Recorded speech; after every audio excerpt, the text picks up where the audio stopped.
Ekonomija bitkabbir sorprendenti. Hekk iddeskrivew lil Malta delegazzjoni ta' esperti mill-Fond Monetarju Internazzjonali l-IMF wara żjara regolari tagħhom biex jistudjaw bir-reqqa l-andament ekonomiku u soċjali ta' pajjiżna. Tant l-ekonomisti ta' fama internazzjonali huma kuntenti bil-qagħda f'pajjiżna li sostnew li ma fadalx bżonn li jiġu janalizzaw l-ekonomija tagħna kull sena, imma minflok se jibdew jiġu kull sentejn.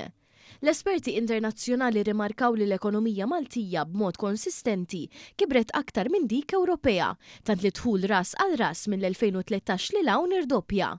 Dan iġib fix-xejn l-argumenti tal-oppożizzjoni li l-ekonomija kibret minħabba l-popolazzjoni, għax jekk taġġusta għażida fil-popolazzjoni xorta kien hemm irdoppjar tal-attività ekonomika. Tant li llum il-ġid nazzjonali ras għal ras f'pajjiżna huwa aktar mill-medja Ewropea. L-IMF faħret il-Viżjoni Malta 2050 fejn qablet mal-istrateġija ġdida biex ikun hemm aktar investiment f'kapital uman, innovazzjoni u infrastruttura.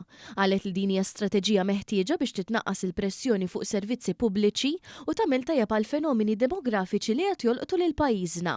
Intant l-esperti barranin ikkonfermaw id-bassir tagħhom li l-ekonomija Maltija se tikber bi kważi 4% u ma bassru li l-inflazzjoni se tonqos għal 2%, il-qat ikun ta' 2.5% filwaqt li d-dejn se jibqa' madwar 47% tal-ġid nazzjonali u sostnew li huwa sostenibbli b'differenza ta' dak li jsostnu il-kelliema tal-oppożizzjoni.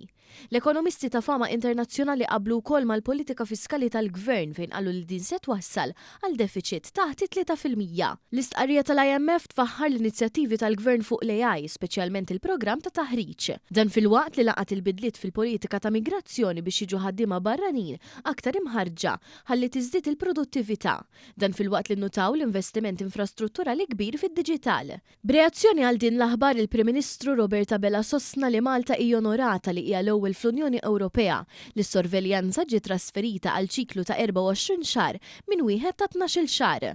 U għatedna li dan jiexet is-suċċess ekonomiku l-fiduċja tal-IMF fid-direzzjoni tal-politika ta' Malta.